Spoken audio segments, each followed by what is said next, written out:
Hello எல்லாருக்கும் வணக்கம். என் பேரு ஆதர்ஷ். இந்த வீடியோல வந்து இங்கிலாந்து வர்சஸ் இந்தியா 4வது T20 ப்ரிவியூ பண்ண போறேன். இந்த மேட்ச் பிரிஸ்டல்ல நடக்க போகுது. இப்ப இந்த ப்ரிவியூக்குள்ள போயிடலாம். கண்டிஷன்ஸோட ஆரம்பிச்சேன்னா, இந்த வென்யூல வந்து 7 T20 வரைந்திருக்கா. எப்படி போயிருந்திருக்குன்னா, பேட்டிங் ஃபர்ஸ்ட் 3 தடவை ஜெயிச்சிருக்கு, பேட்டிங் செகண்ட் 4 தடவை ஜெயிச்சிருக்கு.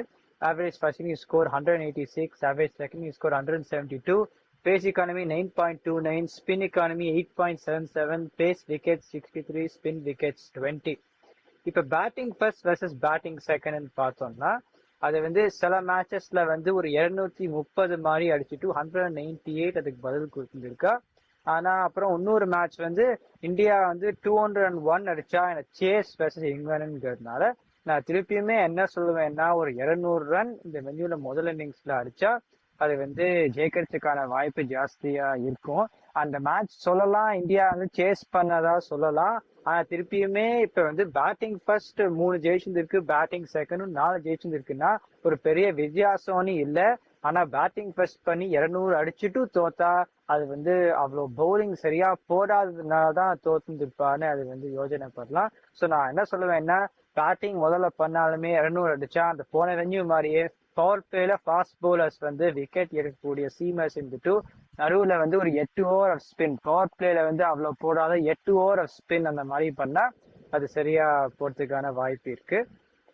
அப்புறமா பேஸ் இக்கானமி வர்சஸ் ஸ்பின் இக்கானமின்னு பார்த்தோம்னா அவ்வளோ வித்தியாசம் இல்லை. ஆனா கொஞ்சம் இந்த வென்யூ ஒரு ஹை ஸ்கோரிங் வென்யூ.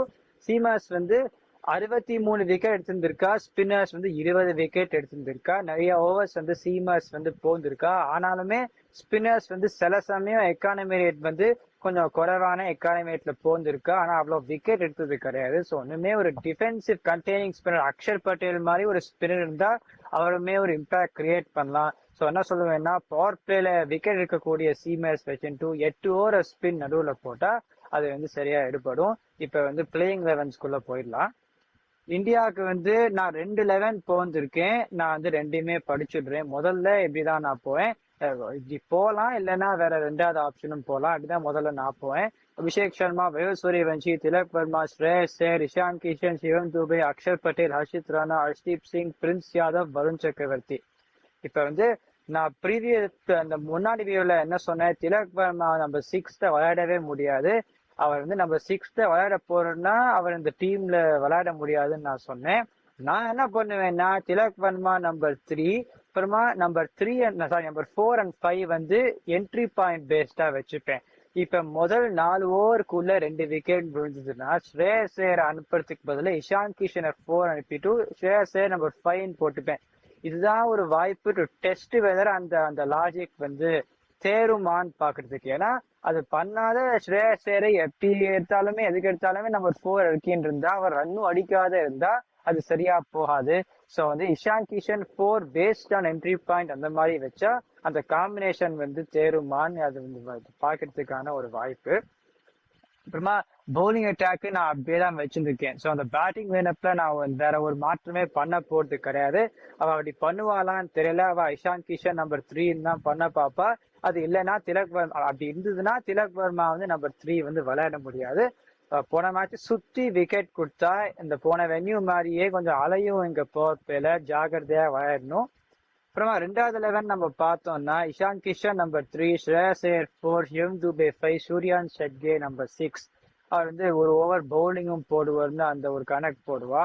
நான் எதனால முதல் 11 நான் இப்ப போட போறேன்னா, இப்ப ஹர்திக் பாண்டியா வந்த உடனே இல்ல நிதிஷ்குமார் ரெட்டி வந்த உடனே சிவம் துபையே போன மேட்ச் ஒரு ஓவர் போட்டுறதுனால சூர்யான் ஷெட்கே வந்து ஒரு 4வது சாய்ஸ்ல இருக்கிற பெக்கிங் ஆர்டர்ல அவர் ஒரு நல்ல பிளேயர், பினிஷர், நல்ல பிளேயர். ஆனா இப்ப வந்து திலக் வர்மாவையும் அவரையும் கம்பேர் பண்ணா Tilak Varma number 3 is more likely to get ஒரு மோர் சான்ஸ் தன் சூர்யான் ஷெட்கே நம்பர் 6ங்கிறதுனால நான் முதல் காம்பினேஷன் தான் போவேன்.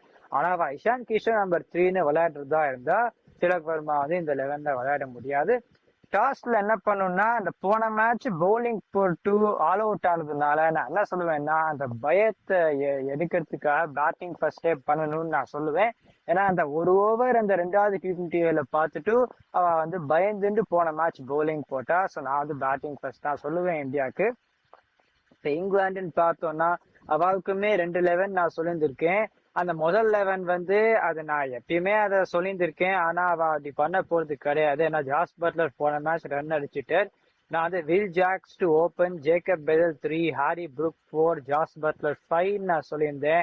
ஜேம்ஸ் கோல்ஸையும் விளையாடலாம் நான் முன்னாடி சொல்லியிருந்தேன். ஆனா அப்படி பண்ற மாதிரி தெரியல. ஸோ இருக்கிற காம்பினேஷன் வச்சே ஒரு 2வது 11 போந்திருக்கேன். இது எப்படி போலாம்னா Phil Salt, Jos Buttler, Jacob Bethell, Harry Brook, Will Jack, Sam Curran, Liam Dawson, Luke Wood, Adil Rashid, Jofra Archer, George Dunn. Tom Banton வந்து இந்த டீம்ல அவுட் ஆஃப் பொசிஷன் விளையாடுறாரு. நம்பர் 6ம் வில் ஜாக்ஸுக்கு வந்து ரொம்ப கீழே விளையாடுறாரு. அவரை ஒரு ஸ்லாட் மேல இறக்கிட்டா சாம் கரன் போன மேட்ச் நல்லா விளையாடினார். அவர் வந்து நம்பர் 6 விளையாடலாம். லியம் டாசன் விளையாடலாம். ஆதில் ரஷீத்க்கு பெருசா எஃபெக்ட் இல்லை of late against India. Luke Wood வந்து பவர் பிளேல 3 ஓவர் போடக்கூடிய போலர். அதாவது போன மேட்ச் வந்து ஜார்ஜ் டன், ஜாஃப்ரா ஆர்ச்சர் வந்து விக்கெட் எடுத்ததுனால இந்த மாற்றத்தை பண்ணாத இருக்கலாம். ஆனா ஜார்ஜ் டன் 2 பேருமே அடி வாங்கினா, ஜார்ஜ் டன் வந்து ஆரம்பத்துல அடி வாங்கினா அந்த 4 விக்கெட் எடுத்ததுனால அந்த வந்து எக்கானமி ரேட் வந்து ஒரு 7 ரன் per over மணி வந்துருக்கு. ஸோ நான் என்ன பண்ணுவேன்னா Luke Wood, Jofra Archer, George Dunn அந்த 3 பேரையும் வச்சுப்பேன். ஏன்னா சாம் கரன் வந்து ஒரு ஏமாத்திர போலர், பவர் பிளேல போடுறதுக்கு கொஞ்சம் சந்தேகம் படலாம்.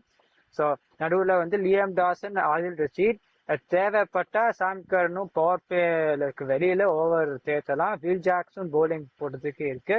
ஸோ அந்த மாதிரி ஒரு காம்பினேஷனை வச்சுதான் போகணும். ஏன்னா இந்த பேட்டிங்கை வச்சுட்டு எல்லாருமே பேட்டிங் விளையாடலாம். டாம் பேண்டன் வந்து இந்த டீம்ல தேவையில்லை. இன்னும் ஒரு ஃபாஸ்ட் பவுலர் வந்து வச்சுக்கிறதுக்காக நான் அந்த மாதிரி தான் நான் சொல்லியிருக்கேன். ஆனா அவ வந்து டீமையும் மாற்ற மாட்டா. அவ திருப்பியுமே இப்ப பவுலிங்கா பேட்டிங்கா திருப்பியுமே பவுலிங் தான் போட போறான்னு நினைக்கிறேன். ஏன்னா அவ வந்து டாஸ் ஜெயிச்ச அந்த ஒரு மேட்ச் டீமே அவ வந்து பவுலிங் தான் போறா. என்னங்கிறதுன்னு பார்க்கலாம். இப்ப எஜ்ஜின்னு பார்த்தோம்னா பவர் பிளேல விக்கெட் லூஸ் பண்ணக்கூடாது. எந்த டாப் 4 வந்து ஜாகிரதையா பார்த்து விளையாடும்னா இந்தியாவுக்கு அபிஷேக் சர்மா, வேர் சூரியவன்ஷி. அவ விளையாட போற 11 வந்து அவ வந்து இஷான் கிஷன் 3 தான் விளையாட போறா. ஸோ அந்த 11 சொல்ல போறேன். இஷான் கிஷன் 3, ஸ்ரேயஸ் ஐயர் 4. இங்க பார்த்தோம்னா Phil Salt, Jos Buttler, Jacob Bethell, Harry Brook. அந்த டாப் 4 எட்ஜ் வந்து நான் வந்து இங்கிலாந்துக்கு தான் நான் கொடுக்க போறேன். அந்த அப்ரோச் பேஸ்டா கொடுக்க போறேன். இந்தியாவில விளையாட முடியாதுன்னு இல்லை. மிடில் ஆர்டர்னு பார்த்தோம்னா சிவம் தூபே, சூர்யான் ஷட்கே, அக்ஷர் பட்டேல், அர்ஷித் ராணா. இங்கிலாந்துக்கு வந்து Will Jack, Sam Curran, Liam Dawson, Luke Wood. Batting டெப்த்தும் ஜாஸ்தியா இருக்கு.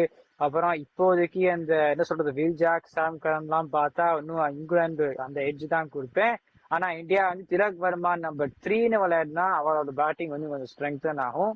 ஃபாஸ்ட் பவுலர்ஸ்ன்னு பார்த்தோம்னா ஹர்ஷ்தீப் சிங், ஹர்ஷித் ராணா, பிரின்ஸ் யாதவ். இங்கிலாந்துக்கு வந்து இந்த 11ல Luke Wood, Jofra Archer, George Dunn, Sam கரன்னா பவர் பிளே எட்ஜ் இந்த 3 பேரை வச்சு இங்கிலாந்து have got the edge. Spin வந்து வருண் சக்கரவர்த்தி அவ்வளவு சரியா போடல. ஆனாலுமே நான் இந்தியாவுக்கு தான் எட்ஜ் கொடுப்பேன். அக்ஷர் பட்டேல் வந்து 2வது மேட்ச் நல்லா போட்டு இங்கிலாந்துக்கு வந்து பெருசா யாருமே இந்த ஸ்பின்னர்ஸ் வந்து வரல. வில் ஜாக்ஸ் வந்து ஓவர் தேத்தரர். ஆனா ஒரு பெரிய ஒரு மேட்ச் பயமுறுத்துற மாதிரி ஒரு ஸ்பின்னர்லாம் கிடையாது. ஆதில் ரஷீதே அடி வாங்கறதுனால ஸ்பின் எட்ஜ் மட்டும் இந்தியாவுக்கு கொடுப்பேன். ஸோ திருப்பியுமே இங்கிலாந்து வந்து இந்த மேட்ச்க்கு ஒரு எட்ஜோட தான் போவான்னு நினைக்கிறேன். எனக்கு வந்து பார்க்கலாம். அந்த வீடியோ என்ஜாய் பண்ணீங்க, லைக் பண்ணுங்க, சப்ஸ்கிரைப் பண்ணுங்க.